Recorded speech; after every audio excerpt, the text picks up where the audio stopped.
What's going on, everyone? When it comes to Los Angeles Lakers, there are no bigger questions than Russell Westbrook and Anthony Davis, both for two various different things, right? Russell Westbrook, is he going to be on the team? Is he going to end up getting traded? We got the report that Darvin Ham relayed to Westbrook and Patrick Beverley. Even Patrick Beverley responded that the two of them are likely going to start in the backcourt, which makes a lot of sense, right? You went and traded and acquired Patrick Beverley. He's a 3-and-D type guy that would fit perfect next to Russell Westbrook and a guy like LeBron James. But how effective can Russell Westbrook be? If he's on the team, are they going to be able to make it work? Now, when it comes to Anthony Davis, he is the key, right? If he is an MVP level, if he is dominant, if he is the bubble Anthony Davis that we know he's capable of being, then the Lakers can go as far as he takes them. I really think that he's the guy that is going to carry the load of this team. He's going to be the guy that is the ultimate mismatch, that if he can be, a top 5 to top, 7 guy in this league, the Lakers will be in a great position, even with a lot of the questions that this roster currently has. But there are lots of talks about the Lakers exploring various trades. Obviously, again, Russell Westbrook, but even Anthony Davis. Now, before we jump into this, I just want to say that, I don't think the Lakers are going to trade Anthony Davis at least this season, or as long as LeBron James is locked in. They invested way too much in Anthony Davis. He is too big of an asset for the Lakers if he's healthy, if he's bought in, and he's LeBron James's guy. As long as LeBron's there, unless he gives the okay for a trade, Anthony Davis isn't being traded. But there is a lot of questions about, can he stay healthy? Can he stay on the court?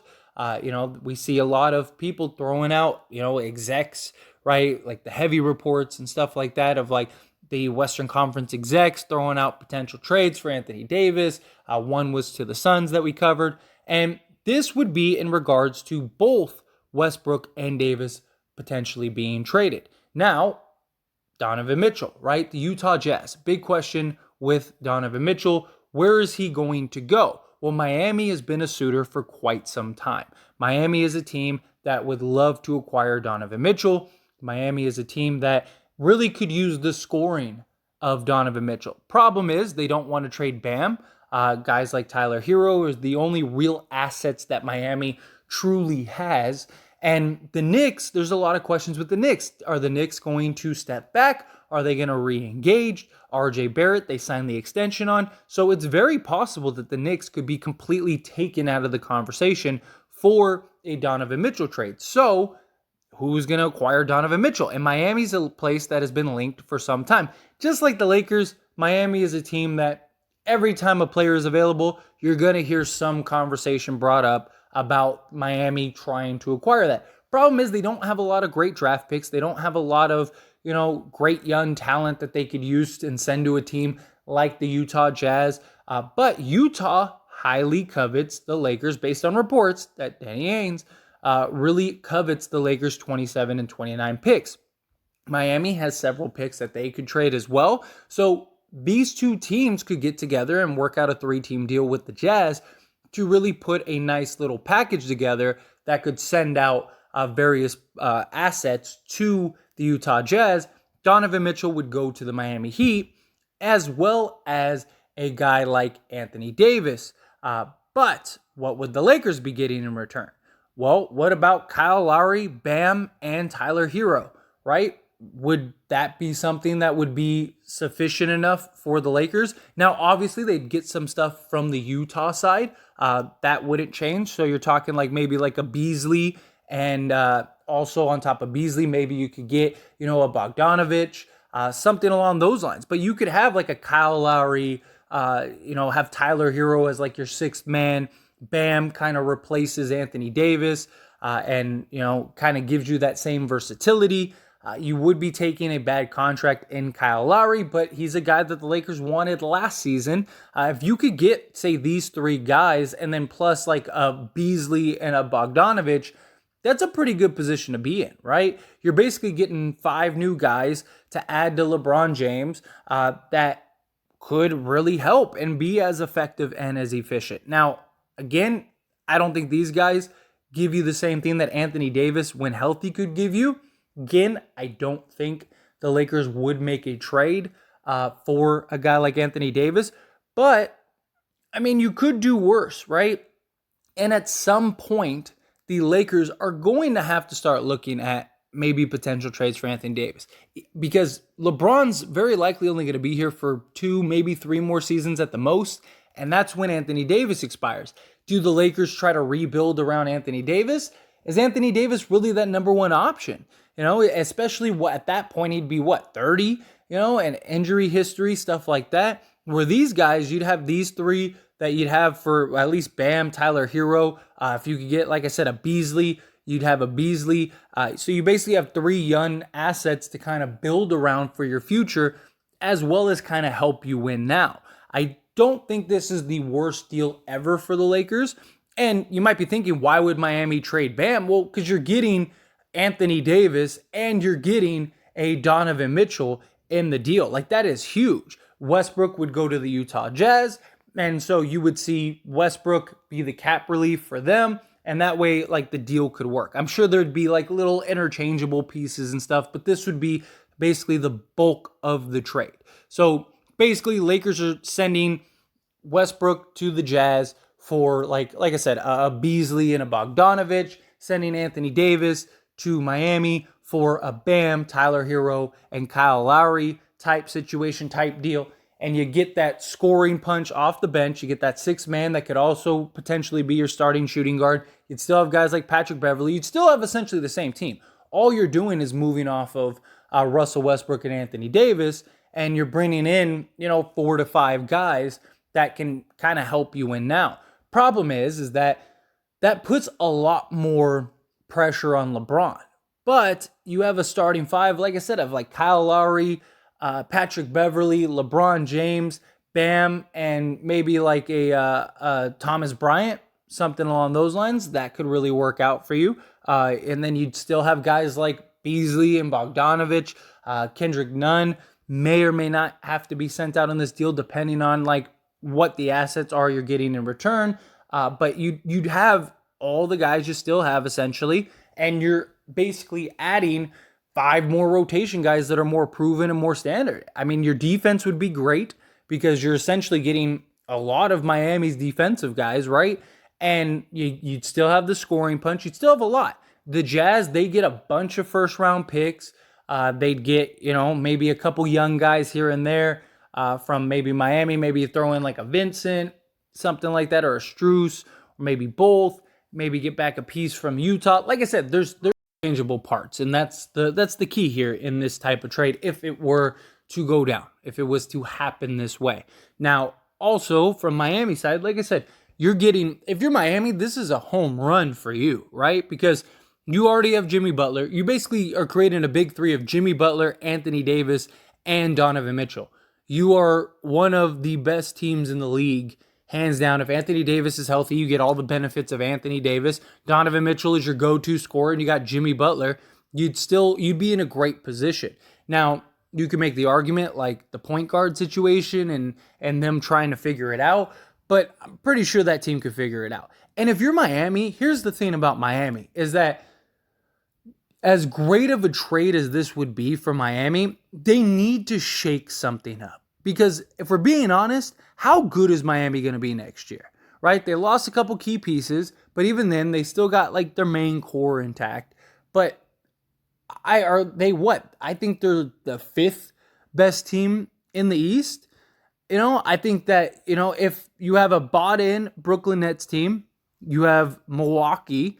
I think that you could put the Sixers, depending on which James Harden you get, right? If you get like, Philly James Harden that just didn't show up in the playoffs this past playoffs, then yeah, they're probably a lot better than that team. But if you get the Houston Rockets James Harden, that James Harden is a monster. And I mean, Ben Simmons and Joel Embiid were considered contenders year in and year out, right? Okay, well, what are James Harden and Embiid? And then on top of that, you have, a team like the Celtics, right? So there's 4 teams right there. I think Miami at best is the 5 seed, and I think you can make an argument for the Raptors. You can make an argument for the Bulls. I don't know. I just think that Miami they have a bunch of really bad contracts, and like Duncan Robinson, Kyle Lowry, stuff like that. They don't really have a lot of young tradable players like a Tyler Hero. And, they don't have like any draft picks that they get. If they trade them to go get some solid player, those draft picks aren't going to be really worth anything. So if Miami could flip Bam, Tyler Hero, and Kyle Lowry into Anthony Davis and Donovan Mitchell, and you give up, all your draft picks, that's a great position to be in. Now I think you're better than most of those teams. I think you're at least better than the Sixers overall. I think you can make an argument for the Bucks, the Celtics, and the Nets. I just think that you Anthony Davis would be your key again, but Jimmy Butler. We saw Jimmy Butler pretty much single-handedly take Miami to the Eastern Conference Finals and was an in-and-out three away from being in the NBA Finals, right? So, I mean, imagine if you had a guy in Anthony Davis that you can count on to get you, 20-plus night in and night out, play some solid defense, play the 4, play the 5, whatever you need. There's still a ton of free agents out there, so you could easily replace some of those guys. You could go get, like, if you need a wing player, go get a guy like Josh Jackson.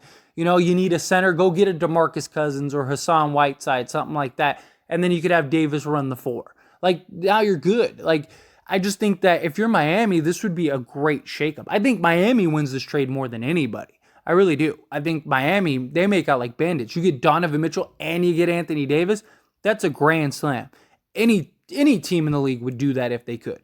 Yeah, you're losing Pat Riley's guy and Bam, but I think he'll be okay and he'll be able to sleep at night if he gets Anthony Davis and Donovan Mitchell. Now, Utah, like I said, they're a tanking team. So they're just, all they want are assets and stuff like that. So you get, the Lakers give their 2 firsts. You give Miami, 4 firsts, whatever. So now you got 6 firsts for Donovan Mitchell. It's a pretty good position to be in. Like I said, maybe throw in a Strus or something to kind of give him a young guy to kind of add to that team. Okay, there you go. And if you're the Lakers, like I said, you're getting a bunch of rotation guys. If you're the Lakers, you're in a good spot. I mean, look at this lineup. This would be a pretty decent lineup. I think you can make the argument that they would be much deeper for sure. Would they be better than they are now? I don't know. I think it depends on what LeBron James. The problem is LeBron doesn't have that other superstar to go to. But this would help the Lakers not only now, but the future. Because post LeBron, you'd still have Bam, still have Tyler Hero. Like I said, if you can get a Malik Beasley, you'd have a Malik Beasley. So you basically got 3 guys that can be your core that you can build around. Maybe you could flip one of these guys to like the Knicks or something like that and go get like a Cam Reddish or something. I don't know. Maybe you could work it out, or trade maybe Kendrick Nunn because now you got Tyler Hero. How much do you need Nunn? Maybe you could go flip Kendrick Nunn in like a second for a Reddish, and now you got Reddish, Beasley, Bam, and Tyler Hero for your future. Again, that's a pretty good spot to be in. Because that's the big problem is what happens post LeBron. Now, again, to reiterate, because I know people are going to say in the comments, even though I've said it twice, don't think this trade would ever happen. Just because I don't think the Lakers are going to trade Anthony Davis as long as LeBron James is on the Lakers. I think that 2 years from now, this could be a very viable trade. Problem is 2 years from now, Donovan Mitchell's probably already traded by that point. Lakers either are great and probably want to keep Anthony Davis or, got a guy like Kyrie or, got another star or whatever. Lakers have probably made some moves. 2 years from now is a long time from now. If this trade was to happen, it would have to happen this year.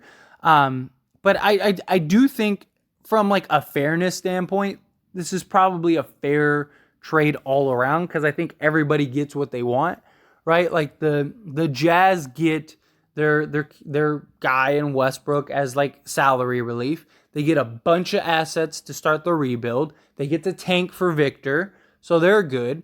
If you're Miami, you get the Anthony Davis and Donovan Mitchell to pair with Jimmy Butler, so you're good. You're in a great position. And the Lakers get a ton of depth. They get, interchangeable pieces. They get guys for now as well as the future. This is kind of like a middle ground for the Lakers. Could they get a better trade? Possibly. But, I mean, how many teams would take a risk on Anthony Davis? That's a big question. Now, if Anthony Davis came out this year and was absolutely dominant, played at an MVP level, can maintain that, and 2 years from now, then yeah, I think the Lakers could probably get a better package than this. But currently, this would be, I think that this wouldn't be the worst thing in the world for the Lakers if they were able to pull a deal like this off.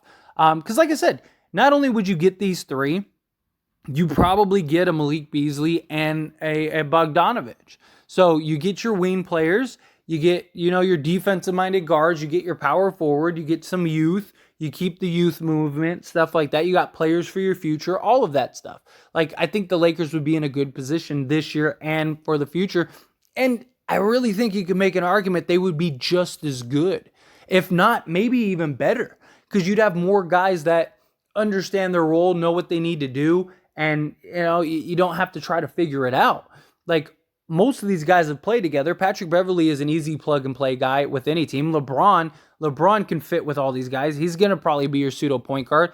Kyle Lowry can, play both point guard, and he can play off the ball. He can knock down shots for you. You get a Beasley and a Bogdanovich. Now you got your wing guys. Like, you could make an argument the Lakers would be better if a trade like this was to happen than with Anthony Davis and Russell Westbrook. I do. I think that this wouldn't be the worst thing in the world. Now, obviously, you could do the Jazz deal.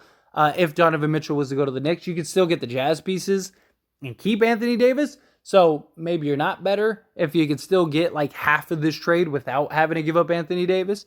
But, again, as always, these are my thoughts and opinions, so I pass the question on to you. Let me hear yours down in the comment section below. What would you think about this trade? Would you love it? Would you hate it? Do you think like, yeah, this would work great? I'd dig this trade. I'd be all for this trade. Or do you think, no, it's something that the Lakers need to stay away. They're not trading Davis, stuff like that. Again, not saying this trade would happen. I don't think this trade would happen whatsoever. I definitely think the Jazz trade is a real possibility with Westbrook. But Lakers trading Anthony Davis, I just don't see happening. Again, as long as LeBron is wearing a Lakers uniform, I don't think Anthony Davis is going anywhere. Now, 2-3 years from now we might be in a real position to where Lakers are like, hey, we might trade Anthony Davis. That's a real possibility. But right now, it's not going to happen. But again, love to hear your thoughts and opinions on this trade. Again, just a fun proposal that I thought would be worth sharing and having a discussion on. So love to hear your thoughts and opinions down in the comment section. That being said, hit that like button. Helps me out a lot. Lets me know you enjoy these types of videos, and I truly appreciate it. If you're not subscribed to the channel, hit that subscribe button, followed by the bell notification. Stay up to date with all things sports. Join this wonderful community and all of our discussions. I'll see you all in the next one. Thank you.